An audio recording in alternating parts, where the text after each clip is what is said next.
Buenas tardes, en Oviedo, España. Buenos días, en América del Sur. Muchísimas gracias, doctora Patricia García Majado, por su presentación inicial. Muchísimas gracias al profesor doctor Benito Aláez Corral por su deferencia, atención y gentileza para que podamos realizar esta segunda edición del webinario de Derecho Constitucional entre la Universidad de Oviedo y la Universidad de Buenos Aires en el marco de nuestra primavera y del otoño de ustedes. Este segundo webinario, que comienza hoy, está convocado con el título de Jurisdicción y Supremacía Constitucional. Yo voy a abordar estas dos cuestiones y voy a tratar de utilizar los 30 minutos que nos hemos propuesto para plantear mis ideas en relación a la subordinación del Estado. En primer lugar, deseo destacar que en mi presentación originaria, realizada el 13 de abril de este año, en la primera edición del webinario, tuve la ocasión de presentar en este ámbito mis ideas alrededor de la concepción intrasistémica de la Constitución, una concepción intrasistémica que estaba, en el caso de esa disertación, dirigida derechamente hacia el cambio constituyente.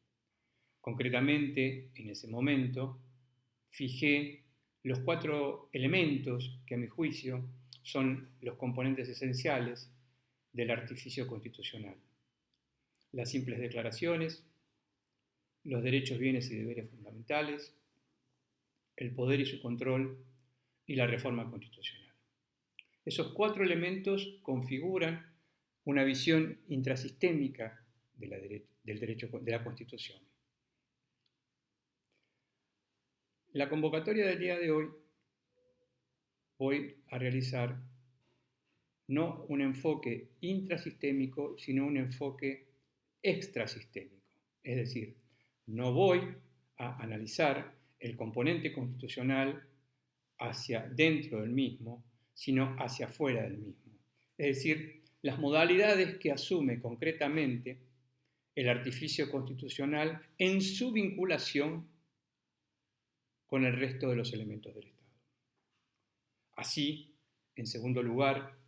voy a presentar, por lo tanto, una tesis primitiva que como tal no voy a poder demostrar, pero intento asumir que el Estado posee 4 elementos: la población, el territorio, el poder y la Constitución. Esos 4 elementos que conjugan al artificio constitucional deslumbrantemente nos llevan a una declaración teórica, es decir, a la construcción constitucional del Estado, a la edificación del Estado, concretamente, en otras palabras, a la elaboración de un Estado que se apoda el Estado del tipo Estado constitucional. En tercer lugar, deseo compartir con todos ustedes que en este enfoque extrasistémico, con estos perspectiva de la Constitución como 4 elemento del Estado, la Constitución fundamenta al Estado, es decir, lo arraiga y lo justifica, por intermedio de 4 reglas que se encuentran en el propio tejido de la Constitución. Mejor dicho, una combinación armónica de las reglas que se encuentran conjugadas o combinadas dentro del edificio constitucional. Así menciono a la regla de la acción de los derechos fundamentales, a la regla de la distinción de las funciones gubernativas, a la regla sobre la variación o cambio constituyente y concretamente a la que voy a aludir en el curso de los minutos que quedan de la disertación.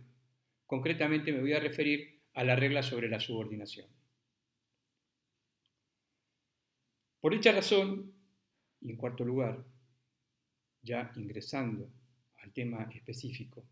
si bien esta convocatoria ha sido realizada a través de la jurisdicción y la supremacía,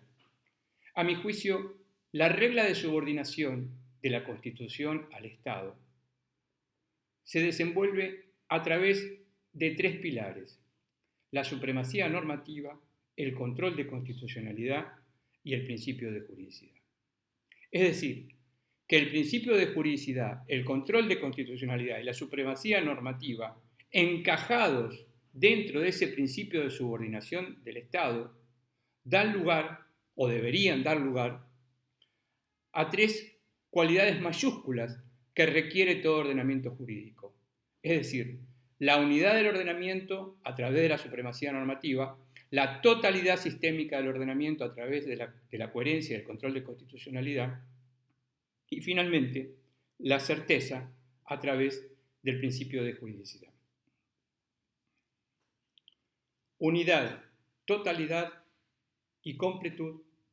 son estas tres cualidades dentro de las cualidades más elaboradas de las que desea y las cuyas pretensiones desea tener todo ordenamiento jurídico.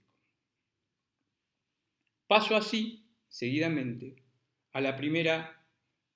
de estas desenvolturas del principio de subordinación, concretamente a la supremacía normativa. El principio de supremacía constitucional probablemente fue inventado por primera vez en un texto constituyente, o al menos, mejor dicho, de los textos constituyentes que se encuentran en vigencia en el mundo, probablemente sea la Constitución de los Estados Unidos de 1787 la que primera vez se haya referido a este principio. Específicamente, pensemos en el artículo 6, apartado 2, cuando la Constitución norteamericana se refería y se refiere al Supreme Law of the Land. Esa invención humana de colocar una regla altísima que no tiene superior no implica autocontradicción, porque la propia autorreferencia de la Constitución podría llegar a implicar una autocontradicción en el caso que fuere indisponible. En este caso, la autorreferencia normativa que hace la Constitución, que hacen las constituciones sobre sí mismas, al decidir que ellas son la ley suprema, entreveo que no implica una autocontradicción lógica. Esa cotización normativa superior que la ubica en el lugar más cenital del ordenamiento jurídico y desde allí se va a convertir en el parámetro de validación formal y material de la totalidad de la producción jurídica del Estado. Un historiador quizá del siglo XXII, refiriéndose al constitucionalismo del siglo XXI, podría llegar a decir que a través de la supremacía normativa, la colocación de una regla como la suma regla del sistema, los ciudadanos y las ciudadanas trataban de justificar la unidad del sistema, arraigar, fundamentar la unidad del sistema jurídico estatal a partir de una ley fundamental o una constitución. En el caso de la República Argentina, la supremacía de la Constitución viene anunciada desde la propia fundación del Estado, a través del artículo 31 constitucional, donde se prescribe la supremacía de la Constitución. Un año antes, en 1852, el arquitecto de la constitucionalidad argentina, Juan Bautista Alberdi, en su artículo 15 de su anteproyecto constitucional, había prohijado también el principio de la supremacía de la ley fundamental. En el siglo XX, Hans Kelsen propuso un sistema hipostasiado en el que era necesario acudir a una norma que se encontraba hipotéticamente fuera del sistema para justificar a la propia institución de la norma fundamental. Entiendo que Alf Ross tuvo razón en su tesis doctoral en 1928 para señalarle a Kelsen que no era necesario generar esa hipótesis afuera del orden jurídico, porque la norma fundamental, al no implicar una autocontradicción con la descripción de su propia supremacía, podía perfectamente ser la institución de la norma señera, altísima, suprema, la máxima cotización normativa del sistema. Pero para redondear este principio de subordinación del Estado, en este caso a través de la desenvoltura de la supremacía constitucional, yo voy a hacer una pequeña, aunque mínima, referencia a una relación novedosa que se suscita en América del Sur, en la relación entre el derecho constitucional, vamos a llamarlo estrictamente de fuente estatal, y aquel derecho constitucional que aparece penetrando en el tejido de la máxima constelación jurídica del Estado proveniente del derecho internacional de los derechos humanos, es decir, el derecho constitucional o el constitucionalismo global que nació a partir especialmente de luego de la Segunda Guerra Mundial. Esta conglobación que se produce en el seno de los derechos constitucionales estatales a partir de la apertura que generan las normas constitucionales, da lugar a tres fenómenos diferentes de estatización del derecho internacional de los derechos humanos. Una estatización a través de la primacía, como decide el artículo 93 de la Constitución colombiana, cuando señala que el derecho internacional de los derechos humanos, en las condiciones de ratificación por el Congreso, es prevalente sobre el derecho estatal. Una situación de inferioridad, como es el marcado por la Constitución de Brasil, que no señala expresamente el lugar de la jerarquía, sino que se hace necesario que el Congreso Federal, como se señala en el artículo 5, apartado 3 de la Constitución a partir del año 2004, la necesidad de que los 3/5 del Congreso eleven determinados instrumentos del derecho internacional de derechos humanos al valor de una enmienda constitucional. En cambio, en la Argentina, a partir de 1994, y por imperativo de la cláusula insertada en el inciso 22 del artículo 75, el derecho internacional de los derechos humanos, allí detallado, allí descrito, en las condiciones de su vigencia y sin modificar la primera parte de la Constitución, deben considerarse complementarios de la Constitución Federal de la Argentina. Es decir, que la Argentina, a partir de 1994, posee un sistema constitucional, con normas de raíz propiamente constitucional y con normas que provienen del derecho internacional de los derechos humanos, como he señalado en las condiciones de su vigencia. Sin embargo, llegado a este punto, es muy difícil pronosticar la supremacía del derecho internacional, porque como muy bien ha señalado en una de sus obras el profesor Benito Aláez Corral, cito textualmente, la insuperable dificultad hoy existente de fundar la unidad del ordenamiento en la supremacía del derecho internacional hace precisamente que se haga imposible predicar la cotización normativa del derecho internacional. En tales condiciones tampoco son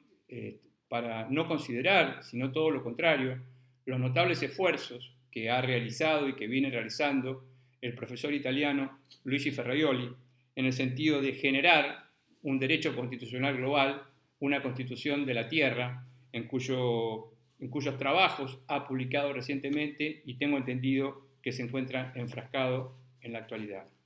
En definitiva, el despliegue de la supremacía constitucional, la supremacía normativa de la suma regla de esta ley fundamental en este despliegue permite asimilar o hacernos creer o pretender fundar la aserción de que se hace posible la unidad del sistema. Se hace posible la unidad del sistema jurídico estatal a partir del cierre unitario que provoca la cotización máxima normativa de la norma constitucional al remontar la validez formal y material de la totalidad del norma del sistema a ella misma. Paso ahora a considerar el segundo despliegue que anuncié del principio de subordinación. Y me voy a referir concretamente al control de constitucionalidad. El control de constitucionalidad es probablemente el fragmento más importante o uno de los fragmentos más importantes de la interpretación o de la realización constitucional. Se pone de manifiesto en el ámbito del control de constitucionalidad que el derecho constitucional es una creación política. Por lo tanto, la garantía de la constitucionalidad, que es su máxima expresión, también es una actividad eminentemente política. Básicamente en el mundo, una vez producido el derecho constitucional, es necesario mantenerlo y desarrollarlo. Y como decía, han coexistido básicamente dos modelos, un modelo denominado americano, que nació en los Estados Unidos y sobre todo a partir de la jurisprudencia de su máximo Tribunal de Justicia, a partir del siglo XVIII, y un modelo, que es el modelo conocido como europeo, que nace básicamente en las postrimerías de la Primera Guerra Mundial y luego se acentúa con las constituciones, con la Ley Fundamental de Bonn de 1949, la Constitución Italiana de 1947 y en especial, en particular, como seguramente luego se va a expedir sobre ello el profesor Leonardo Álvarez Álvarez, sobre la Constitución Española de 1978. Sin embargo, deseo manifestar que la cuestión del control, si bien es cierto que se adjudica ya sea de manera concentrada a un solo órgano o de manera desconcentrada a todos los jueces que integran un orden estatal, en una sociedad abierta que no se encuentra ligada ni a la magia ni al tribalismo, basada en la discusión y el diálogo razonable, en elecciones auténticas, en el derecho de reunión, en fin, una verdadera sociedad abierta, el control de esta travesía que lleva adelante en la vida constitucional en realidad debería encontrarse a cargo de todos, porque todos somos los realizadores de la norma constitucional. Desde el punto de vista estrictamente normativo, como he señalado hace unos minutos, la Argentina desde el siglo XIX, en la Fundación Constitucional del Estado en 1853 y con la instalación de su Corte Suprema 10 años después, se ha elaborado prácticamente desde 1863 hasta la fecha una teoría del control de constitucionalidad desconcentrado. Básicamente, esto significa, para quienes nos están oyendo, que desde la Fundación Constitucional del Estado argentino, todos los jueces, todas las juezas de todo el territorio tienen la posibilidad de decretar, de llevar adelante el enjuiciamiento de la norma constitucional y eventualmente decretar su inconstitucionalidad, cuya principal consecuencia será solamente la inaplicación al caso concreto.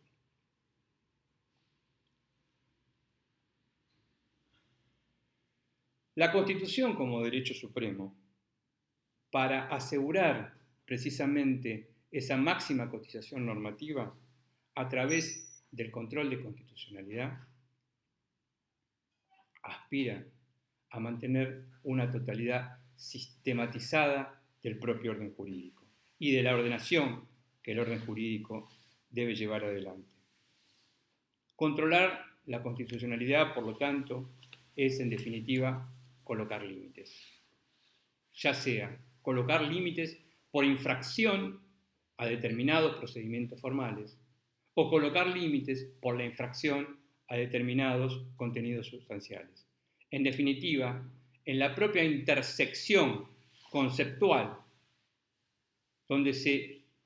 debe pensar el propio concepto del control de la constitucionalidad, el control de la constitucionalidad es un límite impuesto, en este caso por el Poder Judicial, para decretar la inaplicación o inaplicabilidad al caso concreto de un desarrollo ya sea del Poder Ejecutivo, ya sea del Poder Legislativo, aunque en el caso de la Argentina también, y no vamos a tener tiempo para desarrollarlo, estos límites son impuestos por la propia Corte Suprema para derribar los propios productos de los jueces inferiores a través del catálogo de lo que se conoce como las sentencias arbitrarias. En definitiva, entonces, estos límites que se imponen a través del control de constitucionalidad persiguen instaurar la coherencia y la cohesión de todo el orden del Estado, impidiendo que reglamentos, normas legislativas o sentencias arbitrarias tengan la capacidad de dañar esa propia estipulación que con coherencia pretende la norma constitucional para sí misma.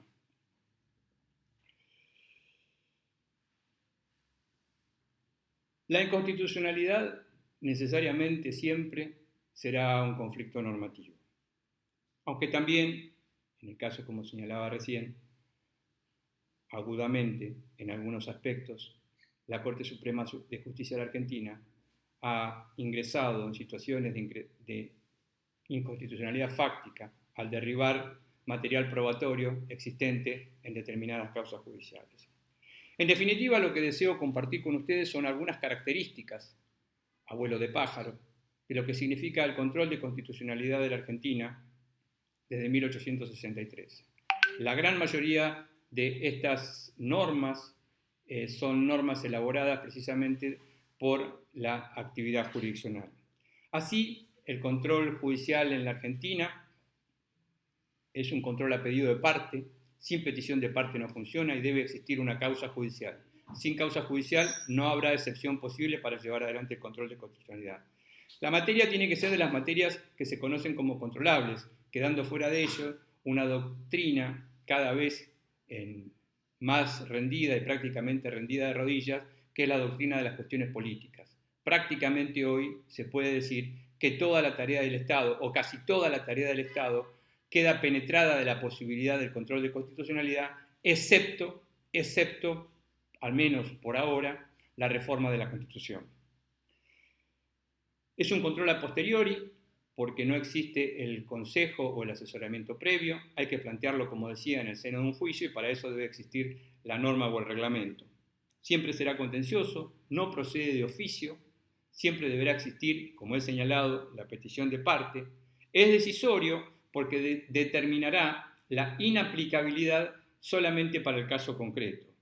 En ese caso concreto, en el que, a mi juicio, debe llevarse adelante la manifestación evidente de la inconstitucionalidad. ¿Qué significa esto? Que, a mi juicio, el control de constitucionalidad solamente debería prosperar en aquellos casos donde la incompatibilidad, la incoherencia, el daño a la cohesión del orden constitucional es realizado con vehemencia y evidentemente, ya sea por la norma, por el reglamento o por la sentencia que porta ese vicio. En definitiva, respecto del control de constitucionalidad que produce, que puede producir y que aspira a realizar esta totalidad sistematizadora, este segundo recaudo que acabo de mencionar al comienzo de la exposición, que se uniría a la unidad de la supremacía, en cualquier estado de cosas mundanos, ni la ruina ni la riqueza de una comunidad, ni el estado de malestar, ni el estado de bienestar, jamás debería estar pendiente del control de constitucionalidad. El control es un mecanismo interno para mantener la coherencia de la ley fundamental. Su principal cualidad es negativa, es impedir la consumación de la inconstitucionalidad o impedir la consumación de la inconstitucionalidad y la irradiación de sus efectos a otros sectores de la comunidad o del poder. El bienestar de la comunidad y la riqueza, en cambio, de la ciudadanía y de los servidores públicos, deben ser encabezados principalmente por los órganos eminentemente políticos, que en el caso de la República Argentina es el Congreso y la Presidencia. En el Congreso y en la Presidencia deben depositarse positivamente los alientos, esperanzas, estímulos de la ciudadanía para concretar las políticas públicas. A esta gesta puede llegar a sumarse, o debería sumarse, la Corte Suprema y los tribunales inferiores, pero vuelvo a repetir en esta distinción, El control de constitucionalidad es un mecanismo eminentemente negativo y no debe fortalecer, no debe ser un pilar para llevar adelante ni la ruina ni la riqueza. La ruina, en este caso, mejor dicho, la riqueza,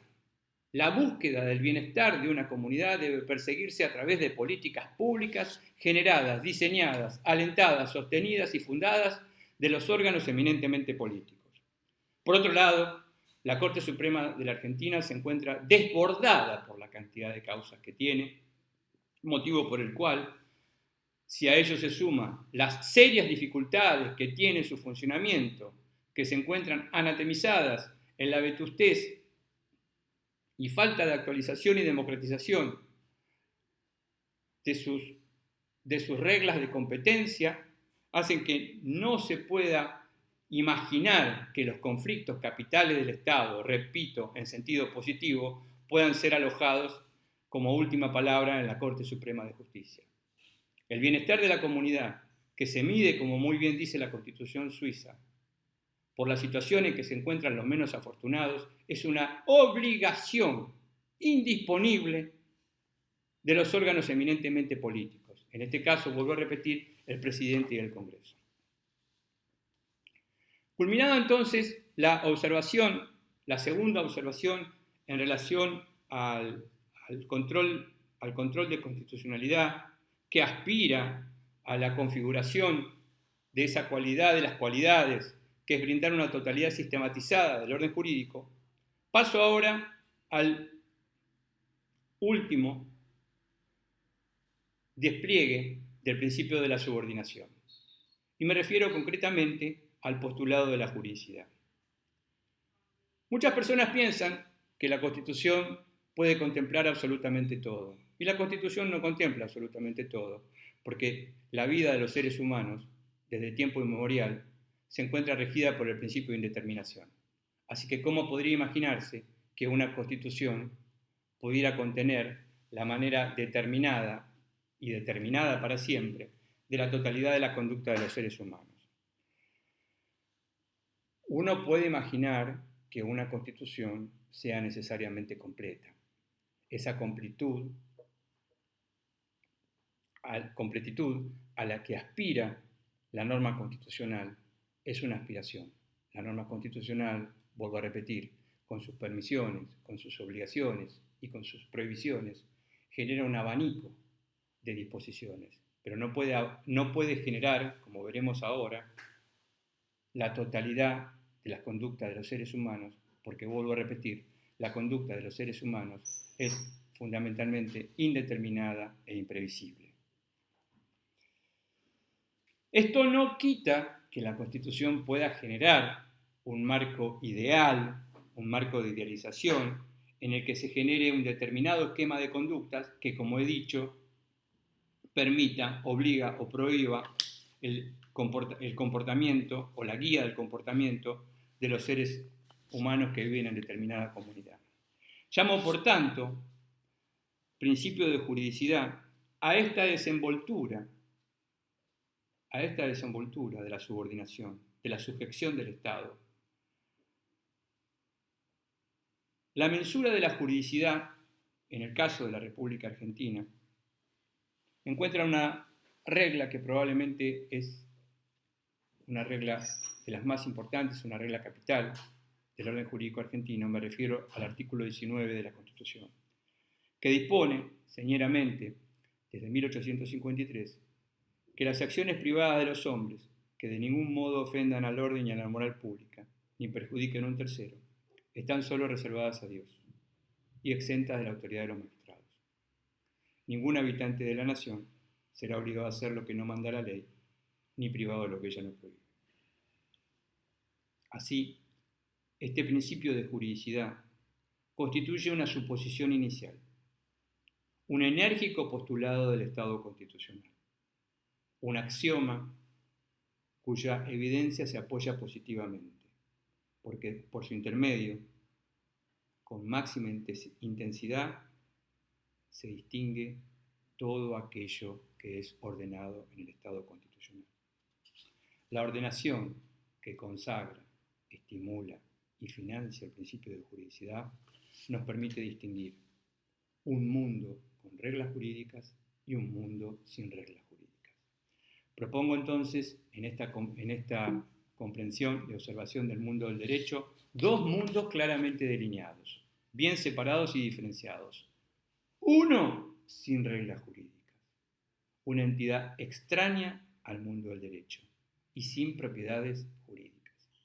Otro con reglas, inherente y determinado por el propio mundo del derecho. Así, en la Argentina, todo el orden estatal se fundamenta en el sistema de la Constitución Federal. Este principio de juridicidad, calzado en el artículo 19,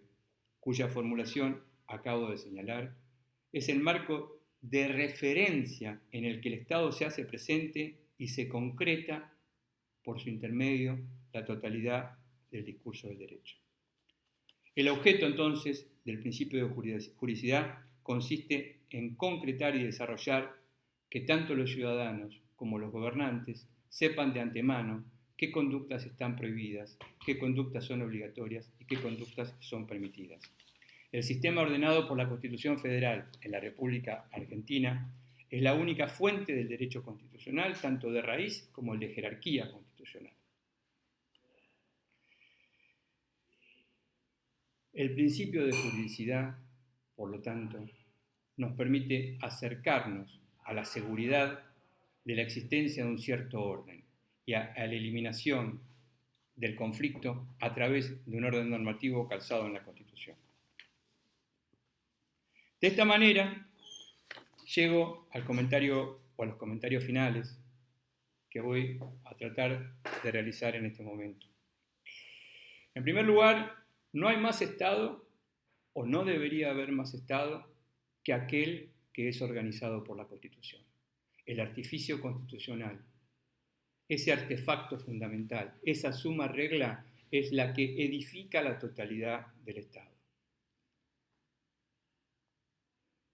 El Estado, fundado por 4 reglas que enuncié al comienzo de mi exposición, en particular en relación a la estudiada en este caso, a la evaluada en la disertación, que es el principio de subordinación, posee esos 3 despliegues. Y esos 3 despliegues, ya sea la supremacía normativa, ya sea el control de constitucionalidad o ya sea el principio de juridicidad, a mi juicio alientan solamente una suposición: